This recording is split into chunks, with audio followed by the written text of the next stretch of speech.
welcome everybody to this next installment of the Citizen Diplomacy Research Group. We are doing a panel discussion. It's actually, I think, the first time we're doing a panel discussion, thanks to Deborah Trent, on, I guess we titled it COVID Consequences for Citizen Diplomacy.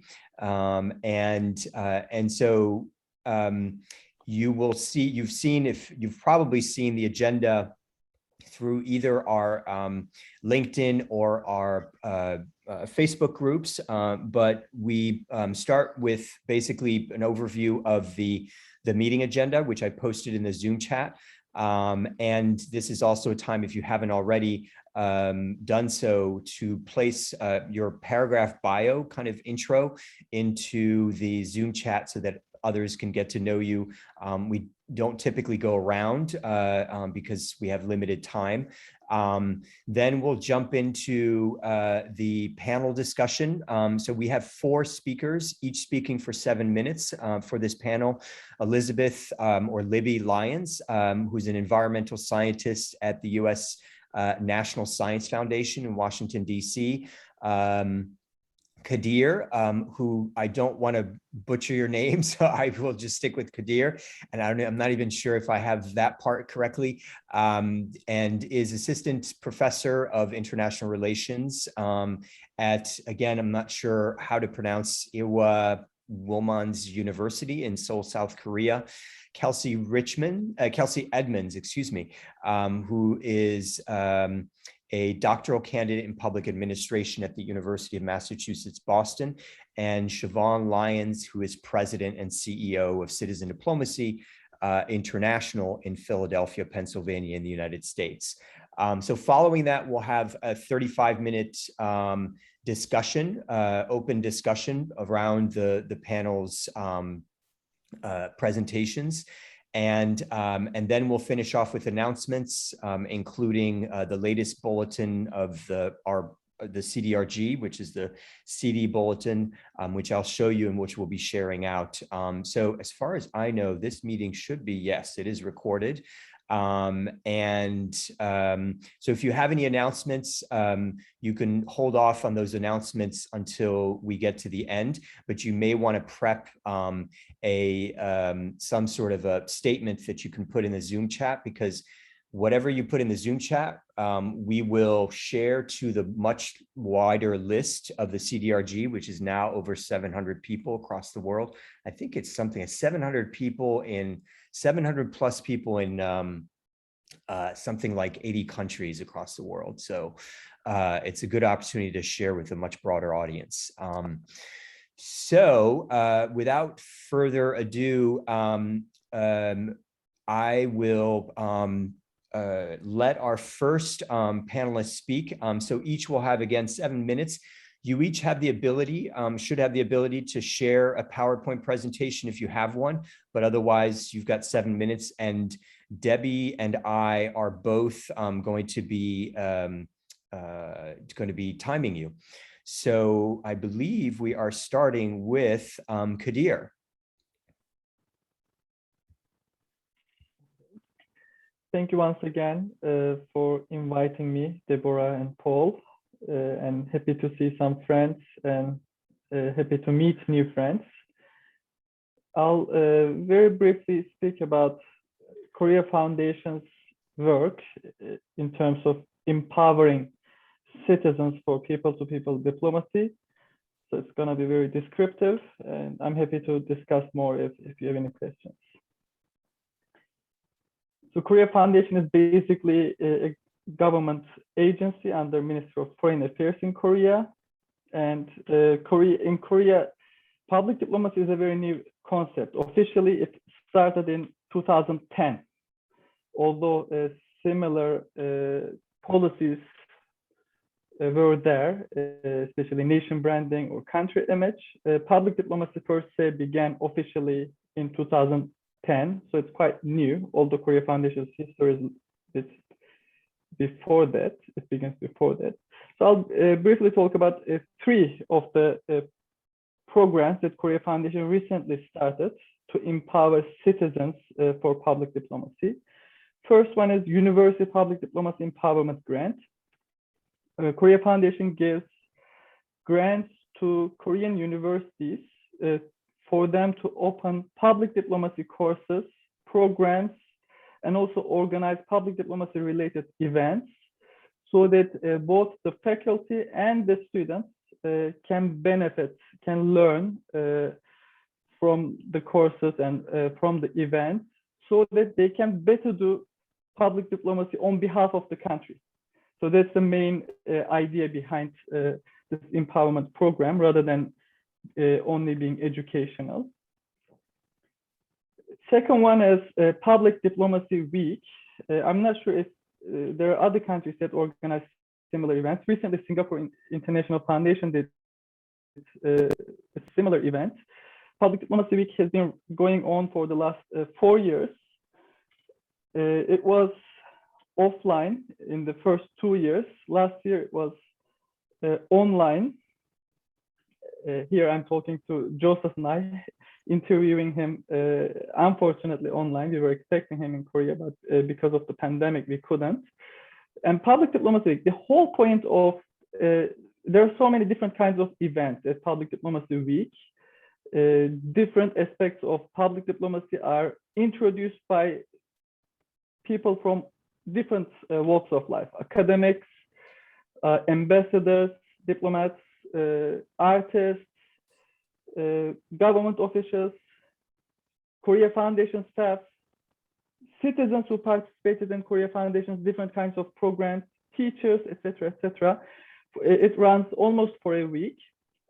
It's also joined by foreign missions in Korea or foreign similar public diplomacy related agencies. So they also promote their work. But the main idea, main target in this program is not foreigners. It's not doing public diplomacy, but it's again empowering Korean citizens so that they better understand what public diplomacy means, so that they can find ways to participate in Korea's public diplomacy as agents of Korean public diplomacy. And it used to be an offline event, but last year everything moved online. This was more or less just watching from YouTube. So this wasn't very much interactive, although some of the events were interactive during the Public Diplomacy Week. But I'll move to the last one, the third event, which was quite interactive, which had to be interactive, which is Korea Foundation's Citizen Public Diplomacy Project that's been running for a couple of years now. And I'm in the jury, so I'm quite familiar with the programs that applied for this program for the last couple of years. This is, I think, a very original program. I know that there are similar programs in other countries as well, but this is very good in the sense that Korean ordinary citizens make up teams. They don't need to have an organization to apply for this project. They can make up their teams, write their proposals, and apply for a public diplomacy grant. Korea Foundation gets the idea for free. It doesn't pay for the salary of the participants. It only pays for the project. And the citizens, they can do their own project. They are not asked by Korea Foundation to do something else for them. So they just do whatever they've proposed to do. And the main focus of the programs are relationship building and management, which is often promoted by scholars as normative and long-term public diplomacy, including Nick here. Kadir, just a quick note. You've got 2 minutes left. Okay. Focus. Yep. Yeah, I'll be done by then. So this is a great chance for Korean citizens to meet their counterparts in other countries. It allows Korea Foundation to reach places that they would otherwise not able to reach. And many of these citizens have their own expertise, such as artists, for example, or musicians. So they participate in these events. It used to be offline, but during the pandemic, because of the pandemic, it also had to be online. But still, rather than doing it over YouTube, many turned to Zoom so that they could do whatever they did more interactively. And one of the criteria that we did while selecting the projects was asking them if they would be able to maintain their relationships. And I'm happy to talk more about this later. Thank you very much. Great. Thanks, Kadir. So next we have, excuse me for a second. Next we have Kelsey Edmonds. Great, thank you.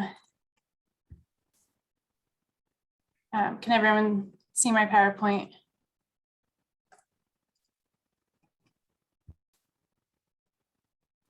Okay. I'm going to start my timer so that I'm conscious of the time. But good morning, everyone. My name is Kelsey Edmond. I'm a rising fourth-year PhD candidate in public policy at the University of Massachusetts, Boston. I'm very excited to be here. This is my first Citizen Diplomacy Research Group meeting, and I want to thank Dr. Trent for the invitation. I will jump right into what my research covers. I'm mostly presenting a paper titled The Theory of Policy Diffusion in Sister City Relationships. And just to formally define them, sister cities are two different cities, towns, regions that have entered into a formal social agreement to promote cultural and economic ties with one another. The focus was mostly on cultural peace building and economic benefits, but now they exchange people, ideas, culture, education, technology, and so on. And it's this idea of joint collaboration that's the basis of my research, as it's reminiscent of a public policy theory called policy diffusion. Existing scholarly literature on sister cities is pretty scant. Nothing quite reaches the realm of academia that focuses on policy, and nothing really employs any type of theoretical framework. So that's the opportunity that my research capitalizes on to confirm if policy diffusion is taking place between these partnerships, how often it might be, and what its role can play moving forward. Policy diffusion is defined as a process through which policy choices in one country affect those made in a second country. Sister cities have this unique opportunity to serve as policy laboratories. Members can adopt novel policies to address needs, they can abandon unsuccessful attempts, and they can really learn from the successes of their partnered municipalities. And there's a distinction between governments that learn from one another and those that actually imitate one another. Emulation actually involves copying the actions, which will be treated fundamentally different than the step that precedes it, which would just be learning from another government. Oops. So the research question that I address is, what role does policy diffusion play between sister cities? And to address that question, I conducted a content analysis of sister city member stories. Member stories are short summary articles about a specific sister city interaction that are featured on the Sister Cities International website. And prior to the pandemic, a convenient sample of 50 of the most recent stories was taken, whose dates range from November 2017 to March of 2020. And to really isolate the effect the pandemic has had on citizen diplomacy, a secondary sample of data was collected after the pandemic hit, which added 25 new observations, which is what I will show second. So nominal variables were collected, as well as a categorical variable that describes the type of exchange that occurred between the two cities, which are the 6 categories that you see here. On occasion, some stories were coded as more than one type of exchange, so this number will add up to more than 50. And these are just very brief univariate statistics. We see Germany being very active, as is Washington State. However, the primary purpose was to observe instances of where policy diffusion might be taking place. So out of the 50 sister city interactions that were analyzed pre-COVID, 8 of them demonstrated ideas of being spread effectively from one government to another, which is 16% of the data. An example of policy learning can be found in this quote below. I'm not going to read the whole thing, but you can see clearly a representative took a trip to Norway and had to share the experiences and best practices with officials back home. An emulation where a new policy is actually adopted is much rarer. It occurs about 4% of the time. And this quote is an example of a municipality that does the same exact thing as their sister cities, do the same thing, but in this case, it was met with some pushback. There's no common denominator regarding the type of exchange. Each of the 6 categories had at least one example of policy learning, so this promotes the idea that diffusion can happen in a widespread number of domains. And keep in mind that these results are entirely during, quote, normal times. And we're here to discuss the future implications of the COVID-19 pandemic on citizen diplomacy. So once the pandemic became a global emergency, there was a clear shift in the type of interactions that took place. I applied the same coding structure to member stories that were published in the last year and a half, so from March 2020 on, and created a new code for interactions that were COVID-19 inspired.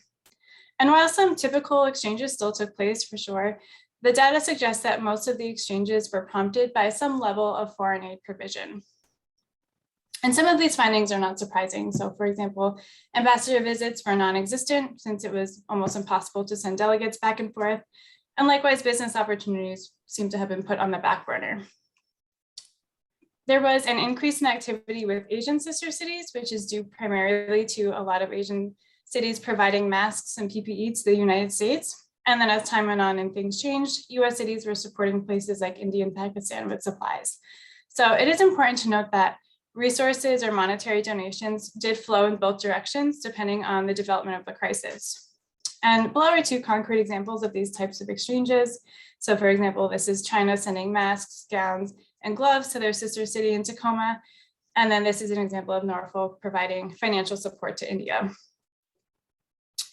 There was a clear shift from arts, culture, and educational events to disaster relief, even outside of COVID. So for example, when Texas experienced extreme winter storms, or when Germany was plagued by flooding, action was taken by their sister cities. And it's almost as if the pandemic sort of normalized offering aid. And if not physically sending supplies, there were a lot of symbolic displays of support, which is why the diplomatic interactions here, when you account for the sample size, actually increased proportionally. And not only was there an uptick in virtual events, but there was more evidence of widespread interactions. For example, a city would get on a Zoom call and invite all of their sister cities on the call, which is a phenomenon that was not occurring before.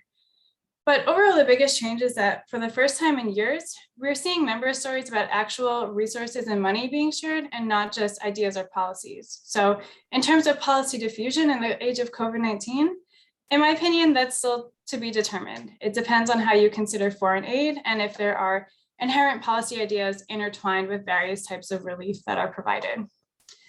And finally, I would just be remiss if I wasn't transparent about the limitations of this data. Member stories are secondhand accounts of an exchange. They're self-reported. The researcher is only privy to the interactions that are officially recorded and posted online. Many more sister city exchanges take place every day that go unaccounted for. However, as citizens, it's the best aggregated glimpse we can get as to what might be going on within these relationships. So it's a helpful sample size that should be interpreted with caution. And I'm at my time, so thank you again to Dr. Trent for inviting me to be here today, and I look forward to our discussion. Great, Kelsey, nicely done. And you are indeed even. You've got 30 seconds left, which is great. So next we have Libby Lyons. Okay. From the National Science Foundation. Actually, I have retired from the National Science Foundation. So hold on one second. I've gotten rusty at my Zoom. I have retired. Let's see. First, I have to share screen, I think, before. While you're doing that, let me just remind you guys. Think of questions, thoughtful questions, not just compliments about how great the presentations were, so that we can have a deeper conversation. You may want to write them down and use the Zoom chat to write them down, and we can get to them one after another. That would be great. Okay, I found it. First of all, thank you so much to Debbie for inviting me. It's a pleasure to be here. I've never had run into this group before. I'm going to talk mostly about public science diplomacy, and I use a quite broad definition of science diplomacy that says that science diplomacy addresses. It's when we use science to improve international relations, address international challenges, and improve and enhance general well-being. Now, you might ask, why am I talking about public diplomacy and science diplomacy? because in my experience, and I spent 3.5 years at Maine State, a year in Embassy Tokyo, and 3 months in Embassy Jakarta, most of the science diplomacy done by the US is not done by diplomats, but it's done by our scientists and students, as well as scientists working for other parts of the government, because there aren't so many scientists who work for the State Department. Most of our scientists, in fact, who engage in this are at universities. They're scientists and students. And recall that those universities are not a government-controlled entity, a federal government-controlled entity. They belong to the state or they're private. But what we've seen over the years is this type of engagement in international relationships, in research, education, humanitarian assistance is increasing. So we have international co-authorship of scientific papers has doubled in the last 2 decades. There have been recent increases in scientific study abroad, internships and research abroad. And in a recent paper with colleagues Karen Lips and Esther Obonyo, we really laid out a path for how universities might really rebuild our societies and international engagement via this science diplomacy.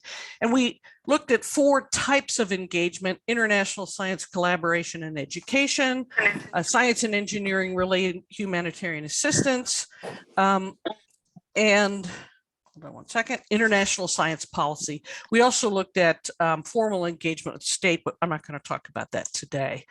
So when we look at the consequences of COVID-19 for science diplomacy, the thing that's most amazing is the breakneck speed at which things happened, science happened. I was on the, in the trenches trying to get the money out. And then that research was conducted by scientists, citizens, and the results were published in breakneck speed.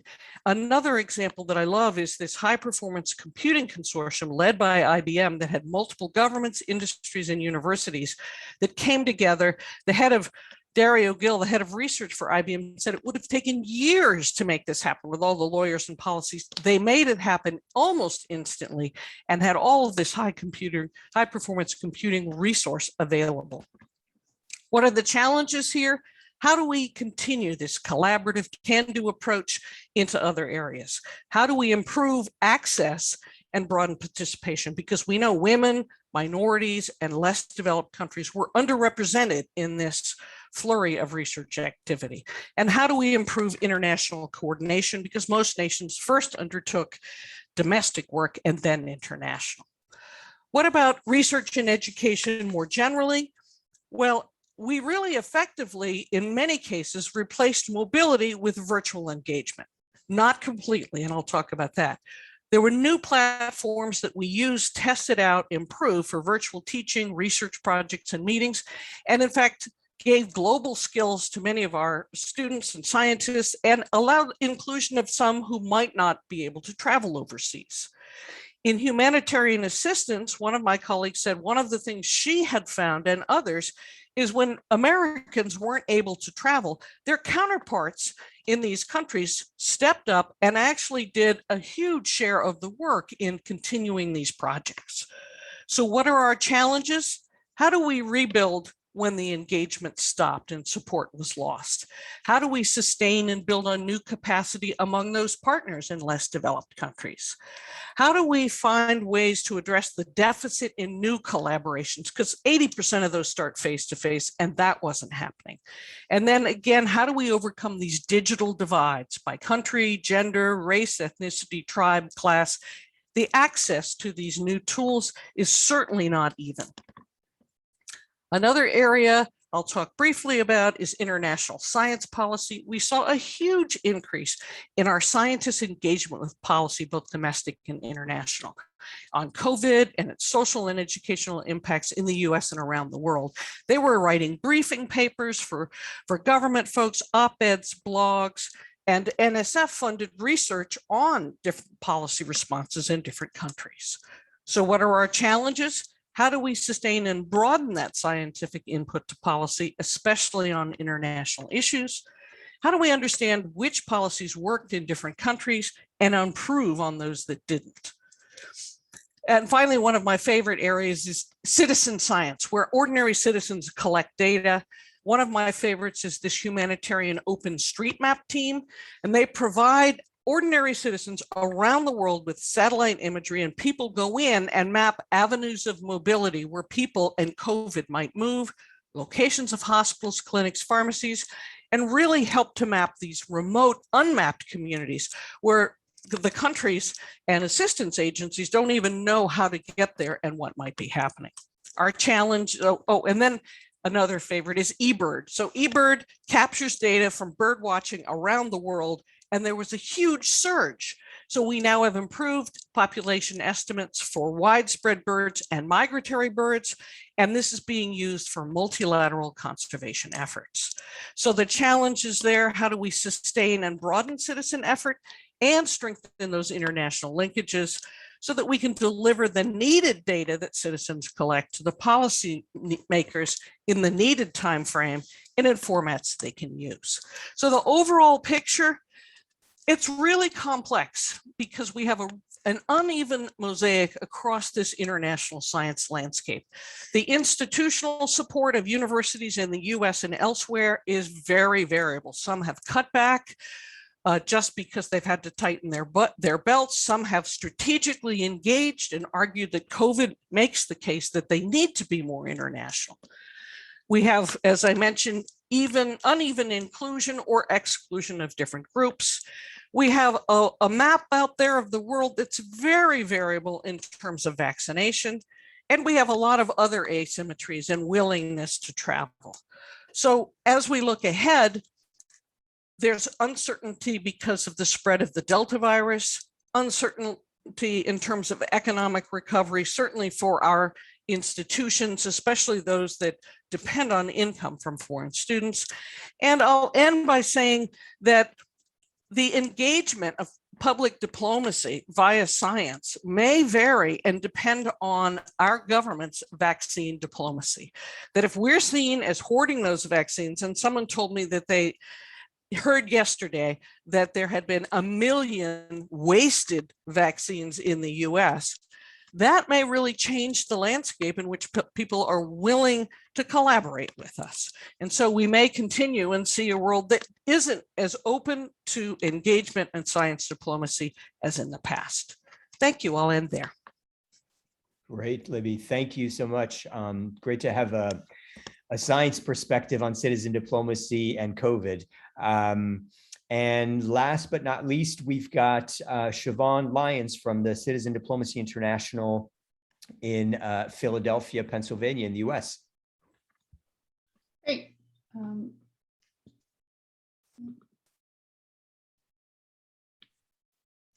Sugar. Always the wrong button.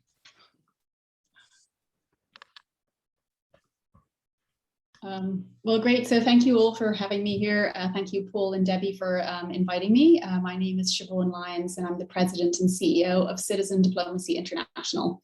We're an international relations organization that was founded by the city of Philadelphia in 1954 to engage Americans in foreign affairs and to connect Philadelphia to the world. And so I was invited here today to give a little bit of a practical experience of COVID-19 and how it impacted on our international exchange programs. Prior to the pandemic, and still obviously a core part of our mission, is we run two major programs. We run the International Visitor Leadership Program in the region of Philadelphia, and we run that in partnership with the US Department of State and our NPA partners, Haya Mark. And then we also run the Sister City program with the city of Philadelphia, which manages our relationships with 11 cities around the world, including Incheon in South Korea. In addition, we used to host multiple networking events and different partnerships with agencies across the region.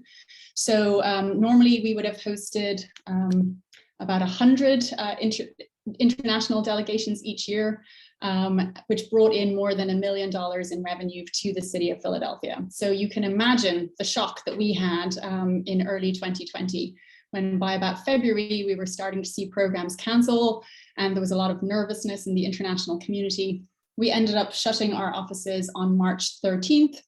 and had this mad panic to suddenly go, well, what are we going to do for the rest of the year? I mean, the first sort of instance was we had to cancel everything. We were launching new exchanges in Frankfurt. We had delegations. Usually we would host at least one delegation a week. So we were canceling hotel rooms, canceling transportation, and trying to figure out what would happen next.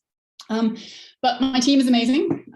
Once everyone got their computers home, we switched to virtual, and we actually managed to host our first international networking event. We used to always host first Thursdays, and we hosted our first one on the 2nd of April. And the way we sort of went about thinking about what virtual might look like is we looked at what our assets were. So first of all, because we host so many delegations each year, we have a network of, I think, probably 5,000 international visitors around the world that we are in regular, contact with. We send them emails about 3 times a year. And there was probably about 700 international visitors that we had been speaking to, on a fairly regular basis. So the first thing we did was we reached out to our international visitors who had recently been to Philadelphia and said, how are you? What's going on? Like, this is the first time all of us have been involved in, what is a truly global experience. And we knew that they would have stories that our members would want to know, because the other part of this, of our pivot to virtual was, what do our members want? How do they want to engage with international affairs? And the way we've always defined our members is that they're intellectually curious people who want to hear firsthand about experiences from around the world. And to a certain extent, that is something that can be really done by virtual. So we launched a series called Diplomacy and Dialogue, where we actually invited former visitors from the IVLP and from our sister cities to engage with our members online in short half-hour discussions. And then from that experience, we were able to also bring in different groups from our sister cities, partnering with different organizations. So we partnered with the Consular Corps to showcase Consular Corps members and have more ambassadors and more consul generals actually talk to the Philadelphia community, because everybody wanted to know what the response was to COVID-19 around the world. And then gradually the State Department also started to host virtual International Visitor Leadership Program delegations, so that we were actually running almost more, or just as many as we would have done in previous years. We also launched a really special program.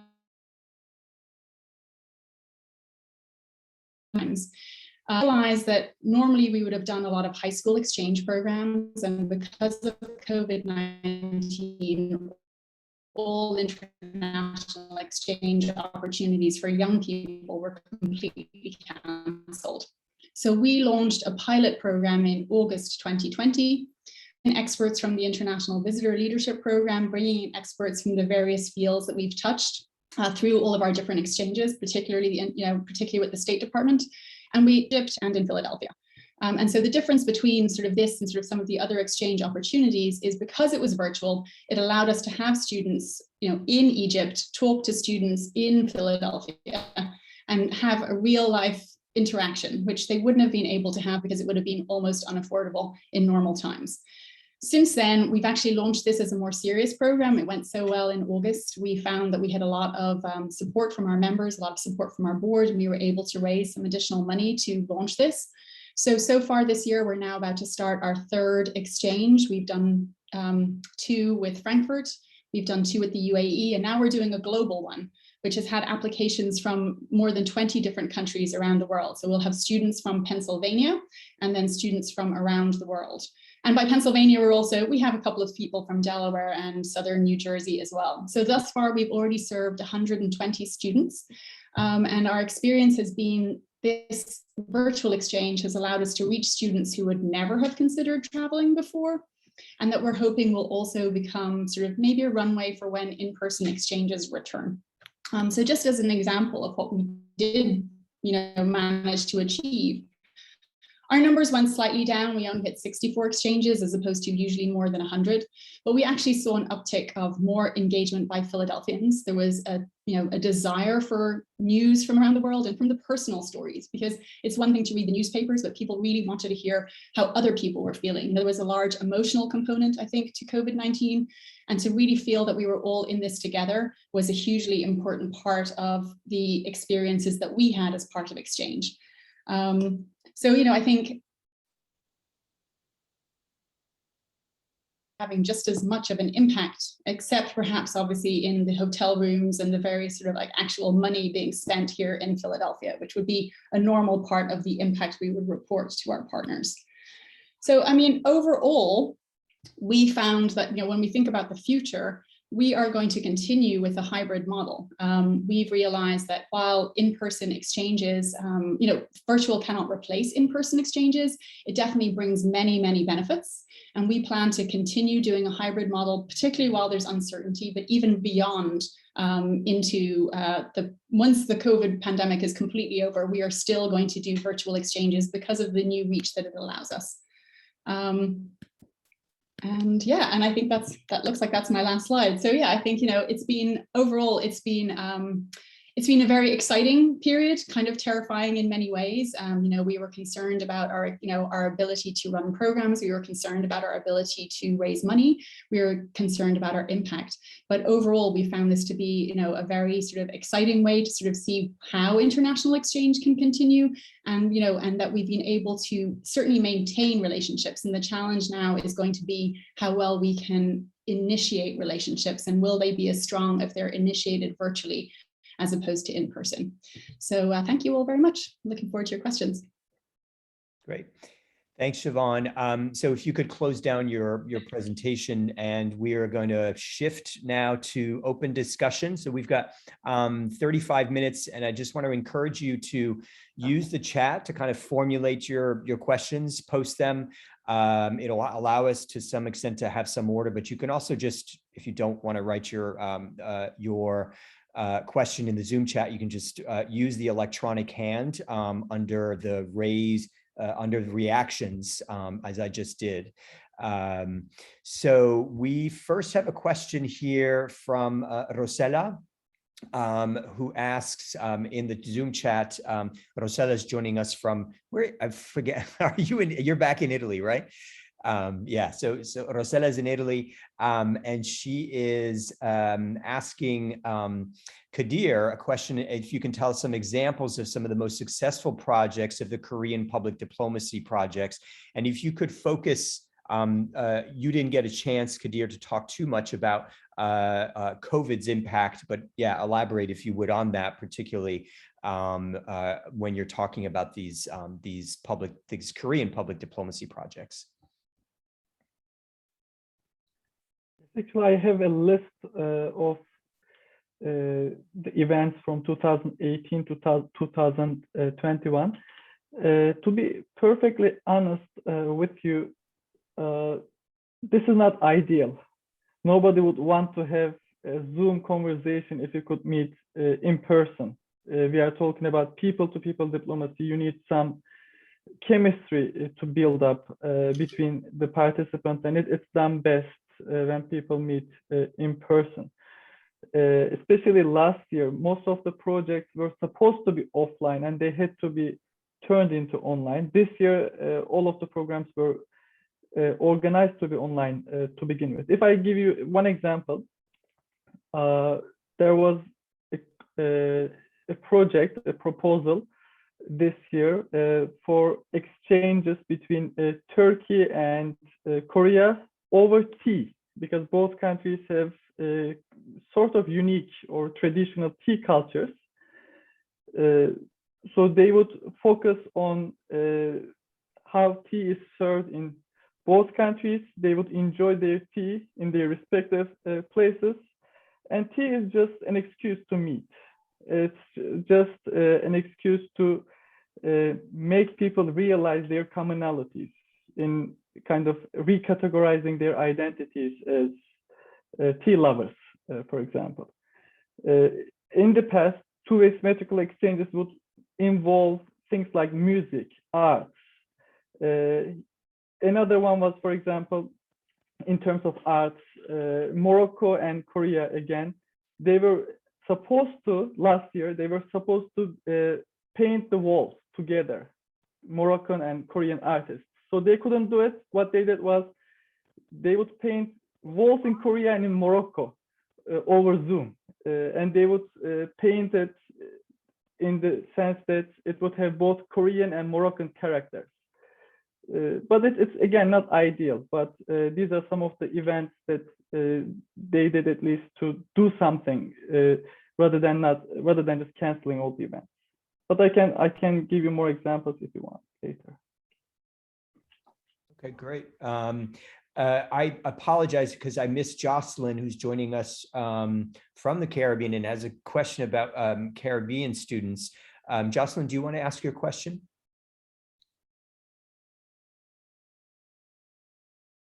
I just wanted to know if Caribbean students in the last presentation, if Caribbean students have been participating and gave the Caribbean experience of the impact of COVID-19 So that's in the Caribbean. So that's a question for Siobhan.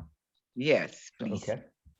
We haven't had any Caribbean students in our exchange, but we did have a representative from Visit Barbados who spoke to us earlier last year, who was talking about the different initiatives that were happening in terms of allowing for they had special visas for remote work, and and the different procedures. Like, they were one of the first regions that really started to go, okay, we can manage COVID and we still want to invite people over.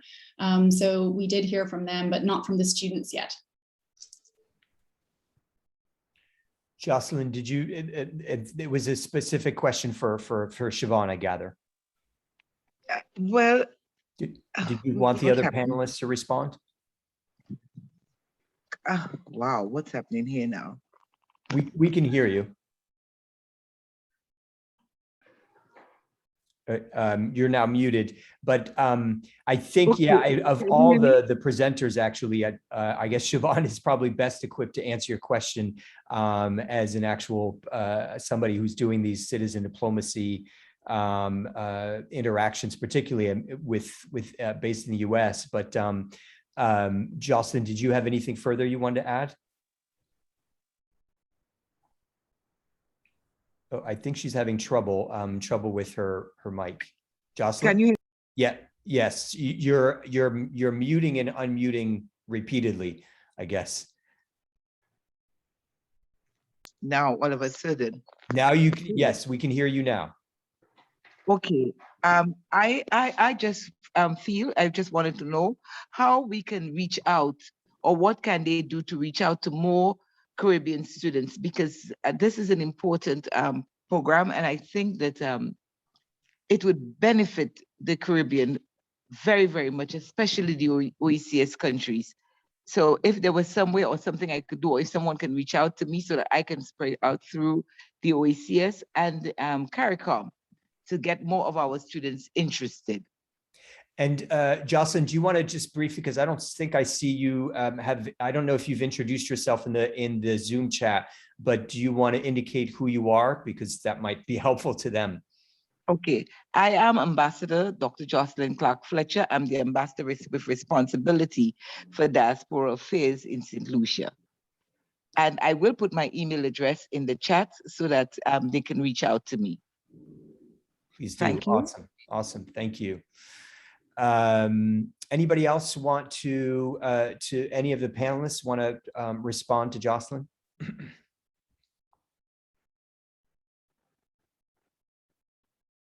I mean, just in terms of getting the word out about our programs, I'll put my email in the chat. And, we have been reaching out to our international visitors, asking them to share information about our programs. So, please feel free to share the application form with students and groups. We're always looking for new ways to welcome people to the United States, but especially to Philadelphia, the #1 city in the United States. So next, I believe Mark actually raised his hand a little while ago. So I want to allow him to articulate his question, which he posted in the Zoom chat. Hi, everyone. Thank you, Paul, and a great set of presentations. Thank you, everyone.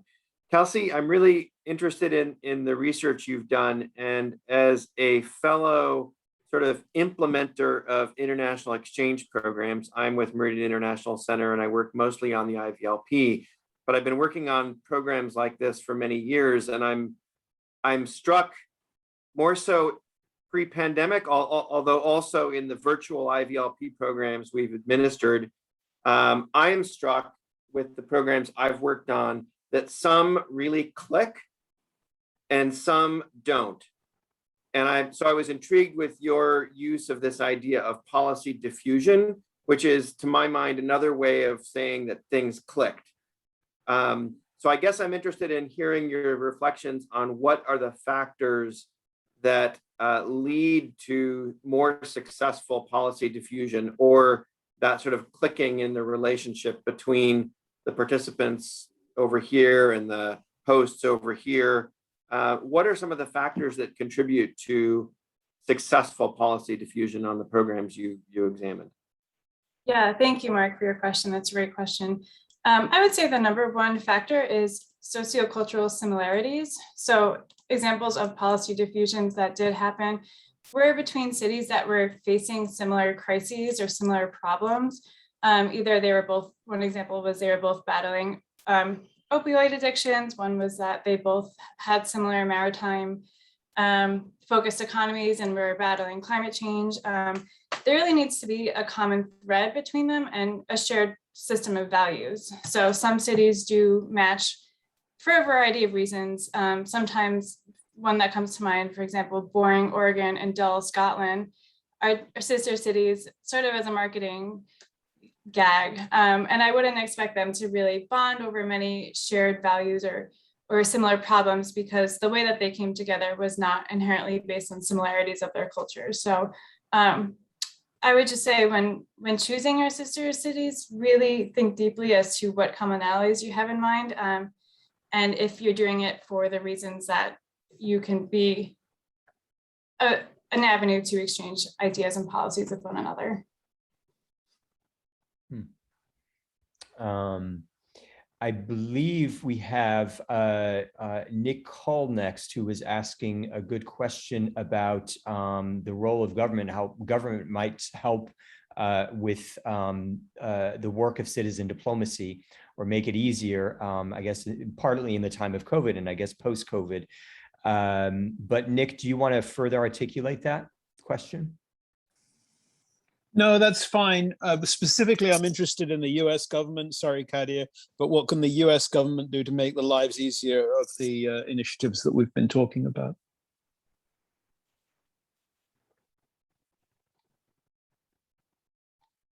Panelists?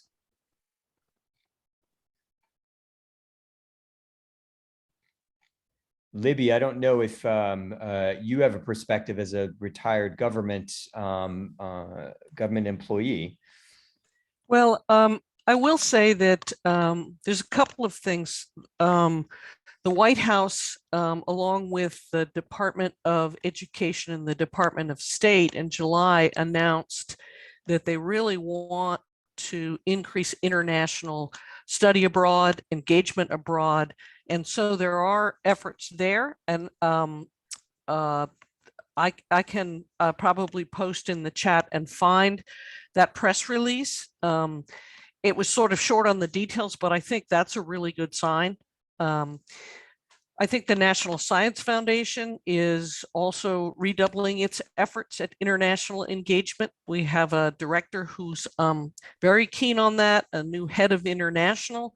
They're developing new plans for that. I think many of the US science agencies engage internationally and therefore fund or support citizen scientists around the US to work with international collaborators. So I think some of that's been on hold, but I think it will come back. I will also say that NSF has supported a lot of citizen science efforts, some of which are international.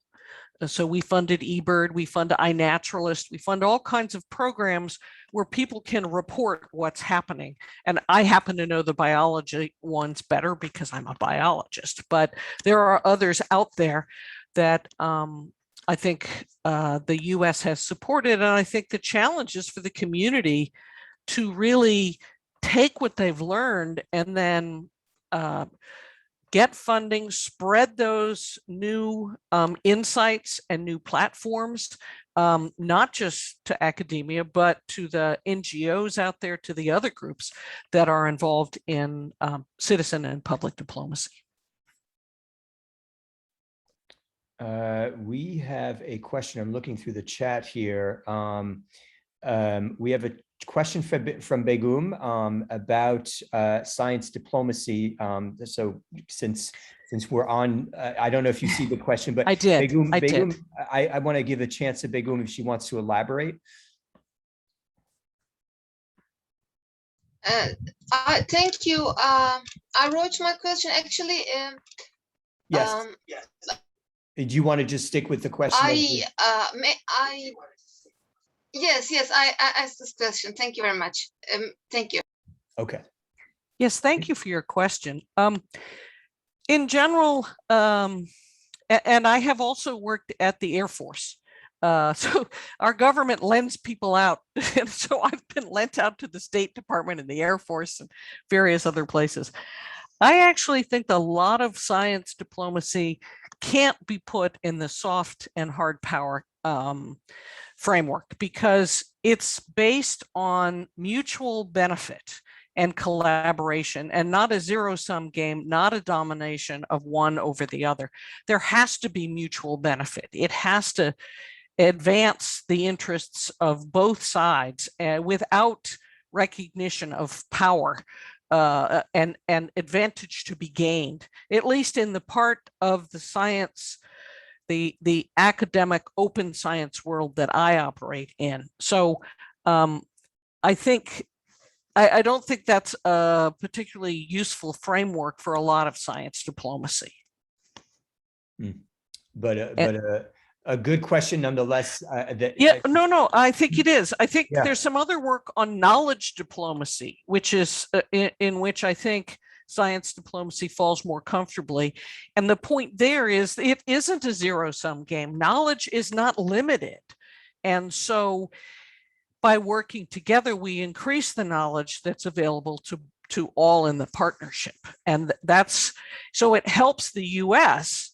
And I mean, you could argue it does positively impact our relationships with other countries. The Pew studies have shown that even countries with whom we have weak diplomatic relationships admire the US for our science and technology, and we collaborate with them in science and technology. So it does improve our relations, but I don't think that can be the basis for undertaking these things. The science itself sort of drives it. And at the core in science is inclusion, mutual respect, and benefit in the collaboration. I want to take a moment to take a photo of everybody, part of what we do. So if you can kind of prepare yourselves, for those of you who are not on screen, quaff if you need to quaff, or else. Because one of the things that we like to do is just to convey the people who are participating when we share this out to our larger group. So if Karen Lips, Chenkwak Awan, Maritza, and Jocelyn, if you're able or willing to share your screen, I'd greatly appreciate it. So on three, I'm going to take a photo of you all. 1, 2, if you could smile. 1, 2, 3, smile. Awesome. And let me do that again, actually, because I think Maritza was moving around. So hold on a second. Maritza, you ready? Great. 1, 2, 3, smile. Awesome. Thank you very much. So next we have a question from. Can I add one thing? Yeah. One of my collaborators, Karen, is actually joined the group, and I wanted to ask her if she had, and she did a Jefferson Science Fellow. So I don't know if you all know, but the State Department borrows scientists from universities, and they come in and work in the State Department, and she did that. And so she's quite familiar with this, and she might want to respond on the soft, hard power. Karen, do you have anything to add? I don't. I thought you did a great job of sort of explaining sort of science is sort of more the foundation, and it's more of a cooperative, collaborative approach. But thanks for introducing me. You're welcome. Great. So we have a question that was directed at Siobhan. I'm trying to find it here. This is from Barbara Keller. Please elaborate on the types of hybrid programs you hope to offer in the future. I think you touched upon that perhaps, but if you could elaborate, Siobhan. So, I mean, we do two major programs, which we did prior to the pandemic, which was the International Visitor Leadership Program and then Sister Cities. And what we found with the virtual programs is that virtual, and so carrying on these conversations after an exchange allows us to continue to maintain connections and continue to share stories, which kept both our program participants engaged with Philadelphia, but also engaged other people. As a chance to reconnect them with people they had visited, but also share stories of like the program's impact. So we're going to be continuing to run those kinds of programs in parallel to our in-person programming, but we also are using our speakers and our different networks for the Citizen Diplomat Academy, which for now is going to be, well, it's going to stay an entirely virtual exchange for young people. And we hope that once in-person high school exchanges return, we will then add in-person high school exchanges, but this virtual exchange is going to remain a key focus because it really has allowed us to reach students who would never even have considered traveling. And that we hope with an opportunity to visit, say, our sister cities virtually, and then also other parts of the world, because they really can connect with students from all over the world, that when in-person travel returns, that there might be, we'll know their parents, we'll know them. There might be just, we might have planted a few seeds that would make it easier for them to consider actually joining in an in-person exchange or thinking about something more formal. But we'll continue to run those two things in parallel. So we're not giving up on the virtual, we just might scale back a little bit to make more room for in-person. A follow-up question to you all about this, because it does seem like there's interestingly some sort of a kind of democratic potential to this this COVID pandemic when it comes to citizen diplomacy, and I'm wondering, when it comes to that democratic potential, part of what I think what we mean is trying to include people who, at the very least, they have internet connection, so that in itself is I guess a point of privilege.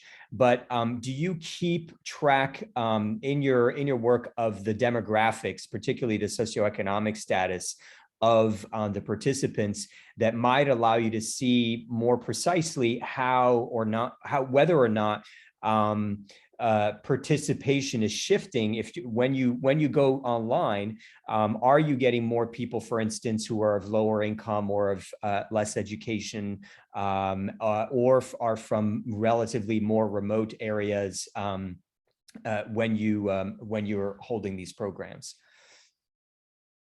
Is that for me? For actually any of you really that think can offer your thoughts on this, but Siobhan, go ahead first. Yeah, we do track some basic demographic information, particularly for our youth exchanges. So we have a target of over 80% to be low income and minority students. We've always had a focus on lower income schools. We had prioritized, the Philadelphia school district is generally pretty poor to start, but we had prioritized schools that the mayor had identified as needing additional support. So we have been reaching those targets.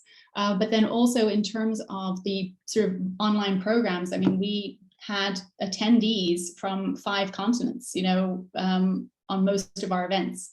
And so these great opportunities to really expand our reach, which we just wouldn't have had the opportunity to.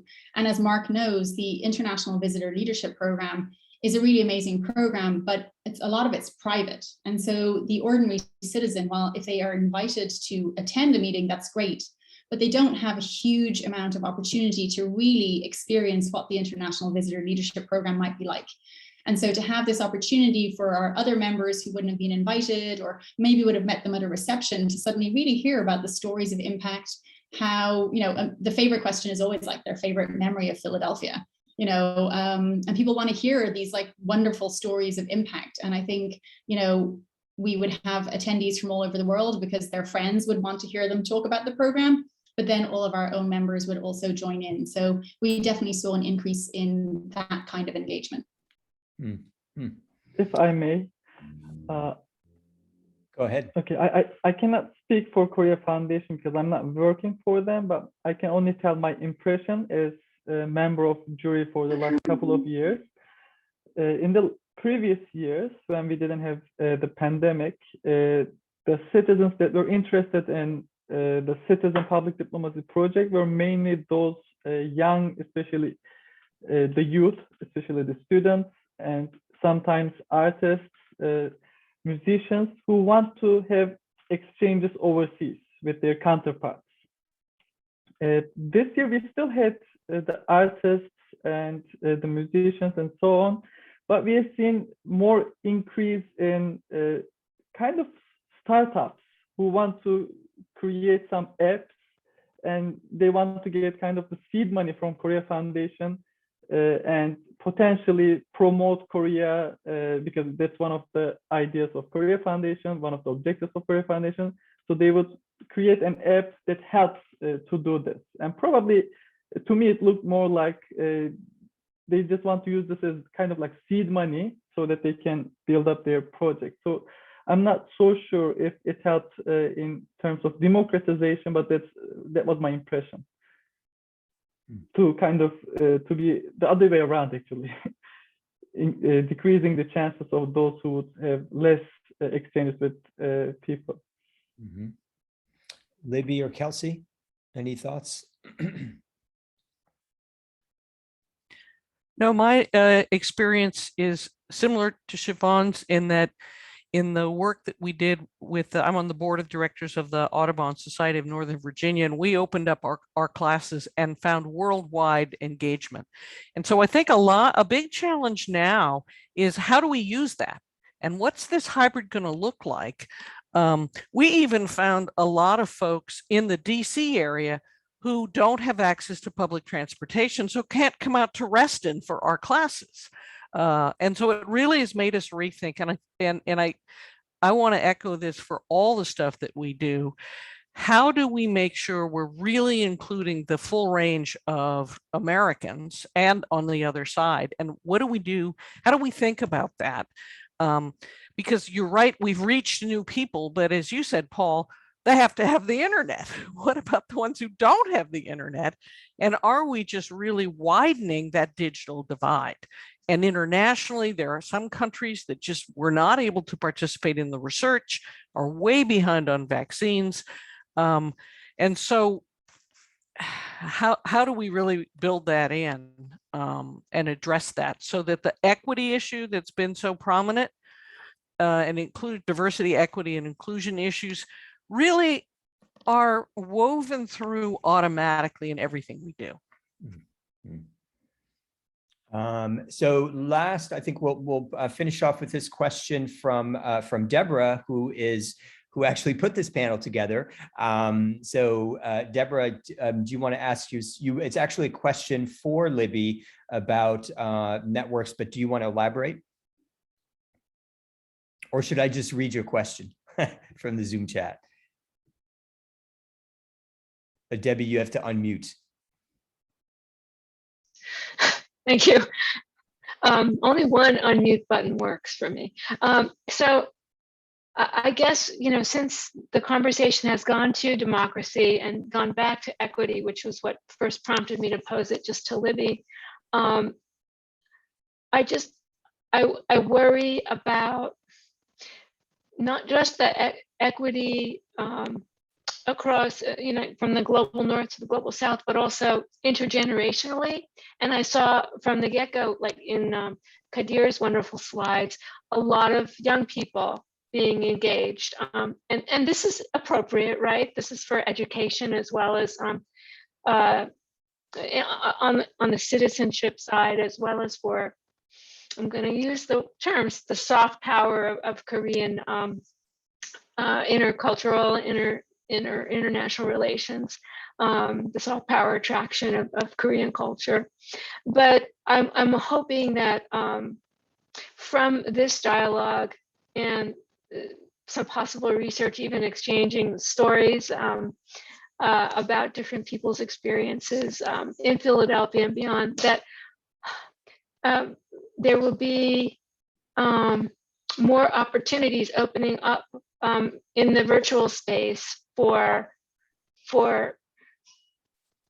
frankly, for change, for citizen advocacy, for vaccine equity, for to counter vaccine hesitancy and so forth. And what do you think? But and just to amplify your question to some extent, what I find really interesting, one of the things I find interesting about your question is this intergenerational observation you pointed out. When you look at a lot of the photos, it's a lot of young people. How do we connect people who are middle-aged and senior, who are actually, I mean, during the pandemic, they're sitting at home too, and some of them have internet access. So Libby, do you want to go first, I guess, because the question's directed to you, but if any of the other panelists have thoughts. And then really others as well are more than welcome to join in. No, I think it's kind of ironic because the people who have had access, the middle-aged and older, in this generation, and I put myself in the group that requires the face-to-face to start collaboration, but I know that's not true for my kids. They can meet people and build collaboration. So in some ways, the generational divide is a blessing because those folks don't necessarily need to meet face-to-face, whereas I still do. But it also, I know, particularly for the elderly, and this is a huge issue for the vaccines, they didn't know how to navigate all of these websites that made things available and how you found the appointments. And I imagine that's true around the world. So I don't know. I think that's a really good question of that we have to keep in mind, that the generations have advantages and disadvantages in different parts of this landscape.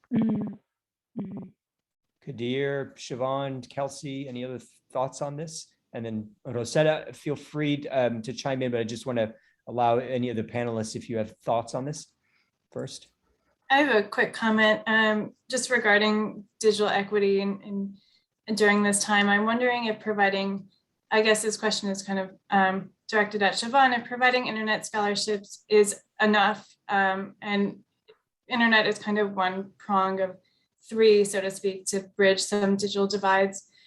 Students also need a device and also need the digital literacy to be able to navigate these systems. So does your provision of internet, does that seem to bridge the gap for you, or are there other struggles as well?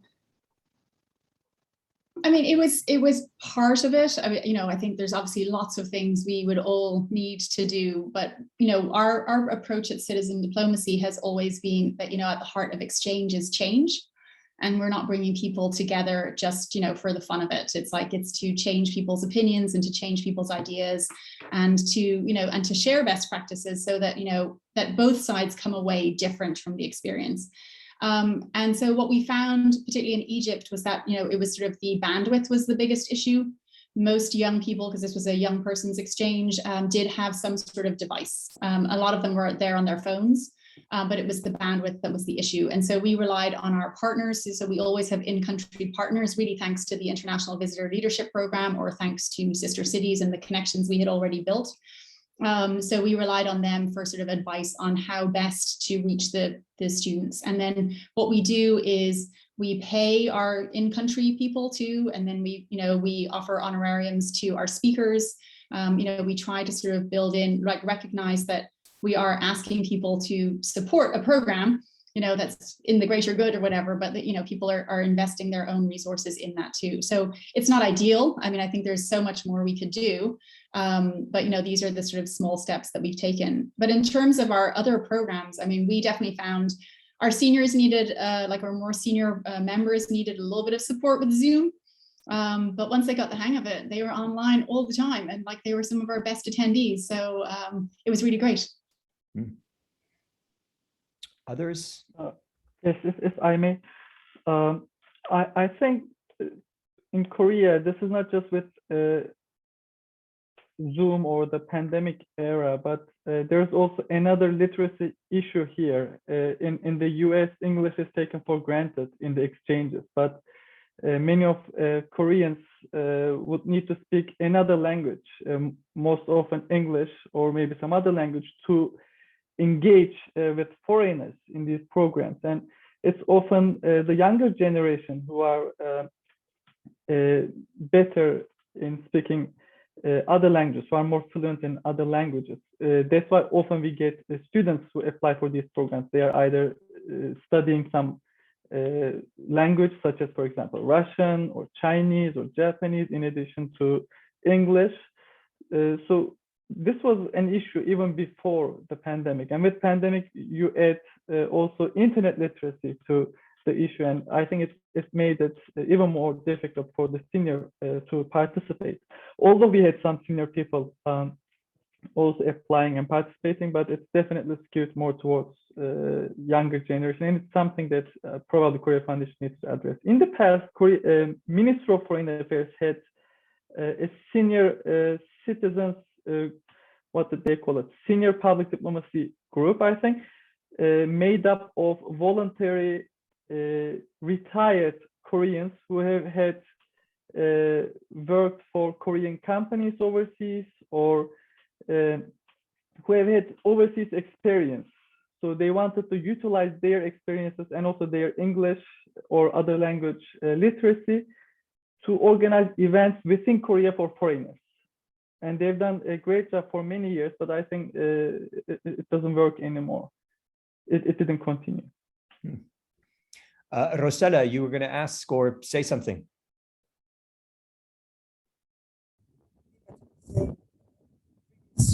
Debate, I wanted just to say that you know what, the fan is interfering with your you may want to either move. I know it's probably really hot, but you may want to move the fan. Yeah, in Italy unfortunately it's 37 degrees, so yeah. It's pretty warm. I don't know if because the debate just switched a bit, but I'm gonna anyway ask my question. That is not actually a question, just a comment. I understand because of the pandemic, everything just switched on a technological level, and that might be more beneficial for younger generation, quote unquote. But sometimes I think that can be beneficial for everyone on even ecological aspects. And I speak mostly about diplomacy on the annual and periodical meetings that diplomats have with each other. Sometimes I think that might be even beneficial to just meet online to avoid even all this traveling that is causing damaging to the environment. So there was even this aspect that was considered during this pandemic, and we saw even nowadays that it worked. All the leaders on a global scale, they just met online, at least on a European level. We could see that it worked. So I just wanted to add this. Yeah, it's perhaps an interesting place to stop, because I think it gets us back to policy and whether or not there are kind of enduring implications of the pandemic post this pandemic that seems to never end. And, you know, one of them is to what extent, not just at a governmental level, but within businesses and nonprofits and so on, are organizations of various kinds kind of institutionalizing changes post because of COVID, I guess. So, you know, an interesting question. It would be nice to see that there would be less coming out of this, there would be less plane travel, more online engagement among citizen diplomats and professional diplomats. So I want to thank everybody, particularly our panelists, and I guess particularly Kadir, who's it's now past midnight his time in South Korea, but for all of you for doing a really interesting job kind of stimulating our thinking about COVID and its impacts on citizen diplomacy. We're going to, in the remaining time, just allow for announcements. If you guys have things going on that are citizen diplomacy related, I want to encourage you, and if you have just offerings of various kinds, so these can be events, these can be services, et cetera, and so forth, but they've got to be citizen diplomacy related. Please, you should post it to the chat, but you have an opportunity to actually speak it. I'm going to be, before you do that, I just want to share with you briefly the latest PDC, and I'm going to share my screen, the latest PDC CDRG bulletin. So this bulletin, which we share out to the wider list, is is just of citizen diplomacy material from the internet that we gather. This time around, I put together the full edition. I think last time Rosella, who's in on our conversation here, was very helpful. Some of you may already know about this, but there's a global soft power index out there, which I think is interesting for citizen diplomacy. And they have a set of findings here which headline the CD bulletin. But if you scroll down further in the document, you'll see some other announcements. One of them is from my organization, Learning Life. We are looking for family diplomats and family diplomacy ambassadors, FYI. I will put some more information in the Zoom chat in a moment about that. But speaking of intergenerational engagement, that's precisely what we're trying to do, is to bring together people in families, talking to each other across borders and other lines of difference, religious, class, et cetera, and so forth. A couple of other things here. So the Geneva Science and Diplomacy Anticipator is holding, speaking of science and diplomacy, an anticipation summit on October 7th through 9th, 2021. I believe that's happening in Geneva. And the World Affairs Councils of America are having their national conference on November 16th through the 19th. They're anticipating in person in Washington, D.C. We have some reports and articles here. Among other things, CNN is chiming in on why North Korea is so afraid of K-pop. And the enormous influence that I just heard just recently that I think, what is it? BTS represents just itself. Its influence is like 0.5% of the total GDP of South Korea, which is totally fascinating. Kadir, maybe in another conversation, you can talk to us more about Korean K-pop. I know with some of the kids that we work with here locally, they're all about Korean culture, particularly music and anime and other things like that. So there's also articles about the State Department gaming work that they're doing, engaging citizen diplomats, the promotion of cricket in the Middle East and its soft power potentials. There's something from the Washington office on Latin America about the situation in Venezuela, and they're sending a delegation. Number of other articles here, including from Elizabeth Colton, who's one of our CDRG members. She's attended some of our meetings. She has a piece about a Japanese astronaut and space diplomacy. And then lastly, some recent books. On diplomacy, and speaking of which, on soft power as well, that may be of interest to you. Beyond that, we've got some usual helpful resources that are typically the same. We occasionally update those. So I'm going to stop sharing my screen, share those things in the chat, and allow anybody else who would like to make some announcements. I would like to say thank you once again for the invitation, and also if any of you would like to publish research articles, policy articles, or practitioners' essays related to public diplomacy or any of its subsets, including citizen diplomacy, you are welcome to submit your work to Journal of Public Diplomacy, which had its inaugural issue in June, and we are looking forward to more to come. I'll share the link in the chat. Yeah, please do, Kadir. And I wanted to just make a plug for Libby Lyons' piece in the AAAS Science and Diplomacy Journal. It's her and her colleagues' call to action on more efforts, more funding among higher education institutions across the globe to be more collaborative and more equitable in science diplomacy. Debbie, have we shared Libby's article in the CDRG so on LinkedIn? And there's Facebook? in the announcement for this meeting, there's an embedded link for her article. Great.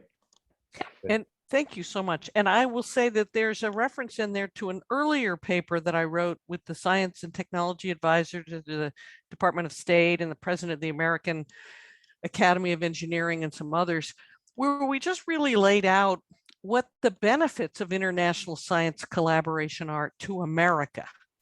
Because I think people didn't really understand, and we had, health benefits, economic benefits, diplomatic benefits, educational benefits, and we really encourage folks to put that in a local context, just like state by state does. What's the impact of the State Department in terms of visas and students and things like that? How do you really think about this international engagement? In this case, it was science, and what difference does it make? Certainly, Siobhan thinks about international engagement and its impact in Philly and Pennsylvania. But what we found is that a lot of folks really didn't understand why this was helping them. And then when people were trying to, universities, for example, were making the case for international, they didn't bring it home and sort of say, this is how it helps your students, your kids get jobs. This is how it helps our industry make partners and things like that. So I think you all know this, but much of our population doesn't understand diplomacy and international at all, never mind science. So we have some barriers to have them understand what it is we do. Anyway. Mark, you were asking a question about the CD bulletin, and I just shared in the Zoom chat a folder in Google which has all of our meetings, including the videos, CD bulletins, et cetera, and so forth. This one will be shared soon. I'm hoping today, or by the end of this week, this weekend, to send the most recent. So this video recording plus the latest CD bulletin and so on. And that will also be shared via the email list of some 700 or so subscribers. Any other last announcements? Will you also send it to those of us who aren't yet on your list, your subscribers list? Yes, if you want Karen and I. Yeah, absolutely. If you want to be added to the CDRG email list, it's simply an invitation list. There really is not that much traffic on the list. What you should do is just, I guess, you can simply post your email in the Zoom chat, or you can just send it to me personally, and I'll put my my email in.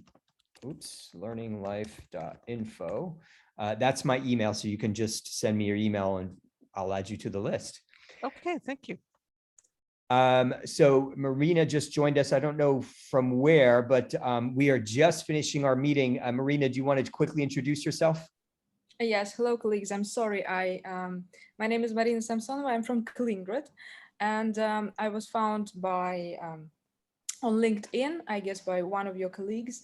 And unfortunately, I have just saw your email about this meeting, and it's just really a shame that I have missed it. But I'm really looking forward to join you the next time. Yeah, I think what you should do is just add your email to either send your email to me at paul@learninglife.info. It's in the Zoom chat, or just put your email in the Zoom chat. We'll add you to the email list, and then you'll be connected to us, and you'll know about these things in the future. But glad you're joining us from, if I'm understanding correctly, from Russia. Yes. Okay. All right.